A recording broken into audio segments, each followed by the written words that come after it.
What's up, nerds and nerdettes and wee little nerdlings all? It's your buddy Big Johnny G for Two Gun Pixie presents Legendary Gaming. And here we are with another Tabletop Takeout Tuesday episode. How's it going, everyone? I'm your buddy Big Johnny G. We do a video every day of the week, 2 on Monday, and I like to go live with playthroughs on Friday and Saturday evenings. But today, on Tuesdays, I like to give you bullet points. Not a full review, not a how-to play, just a few reasons what it is that I enjoy about a particular title when it hits my gaming table. So why don't you join me down at the table, and I'm going to tell you what it is that I've enjoyed over all these years about Level 7 Omega Protocol.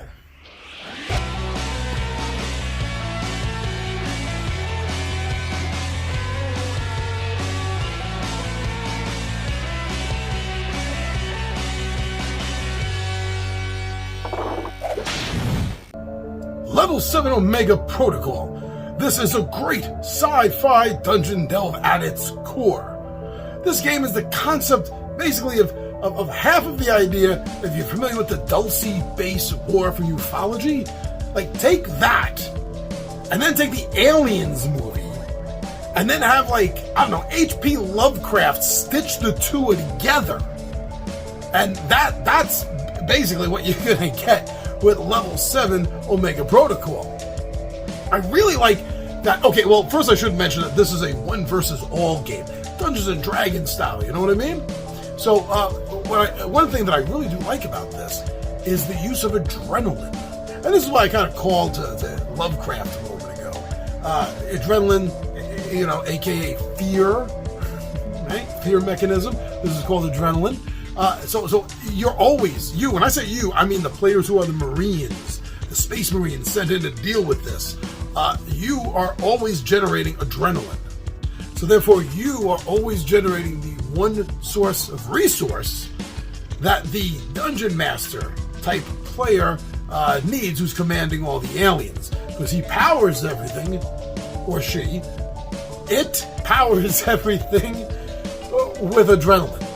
And this system, the way it balances between the hero players, the Marine players, anything they do and anything that happens is going to be generating exactly the resource that the other player, the DM player, is going to need. The balance of this is really fun, interesting, and works really well.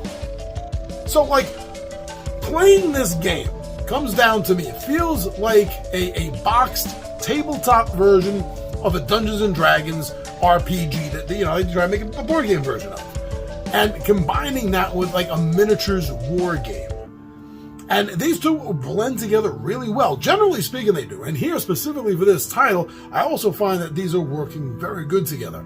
The players, the way they have different abilities, depending on what stance they are in, more relaxed stance or a more combative stance, isn't unique. I've seen this in other games before. Not a lot, though. It's hardly used. And I think it's a concept that could be used more.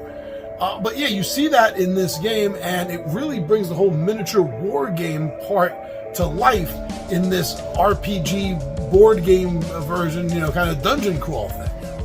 Now, I do think that, although it's difficult for a board game to capture a true feeling like this does a good job of generating and feeling at the table a sort of level of tension. The one versus all is part of that atmosphere, obviously. But the unknown of these, in D&D, you basically know, unless you're a new player to the whole system, things are going to be orcs and dragons, Duergars, things like that. But in this system, in this game, you have absolutely no idea what kind of alien monstrosity is around the corner, where traps are going to be.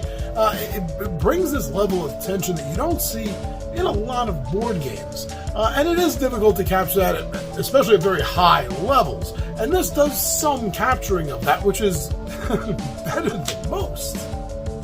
Now, let me mention the campaign for this game.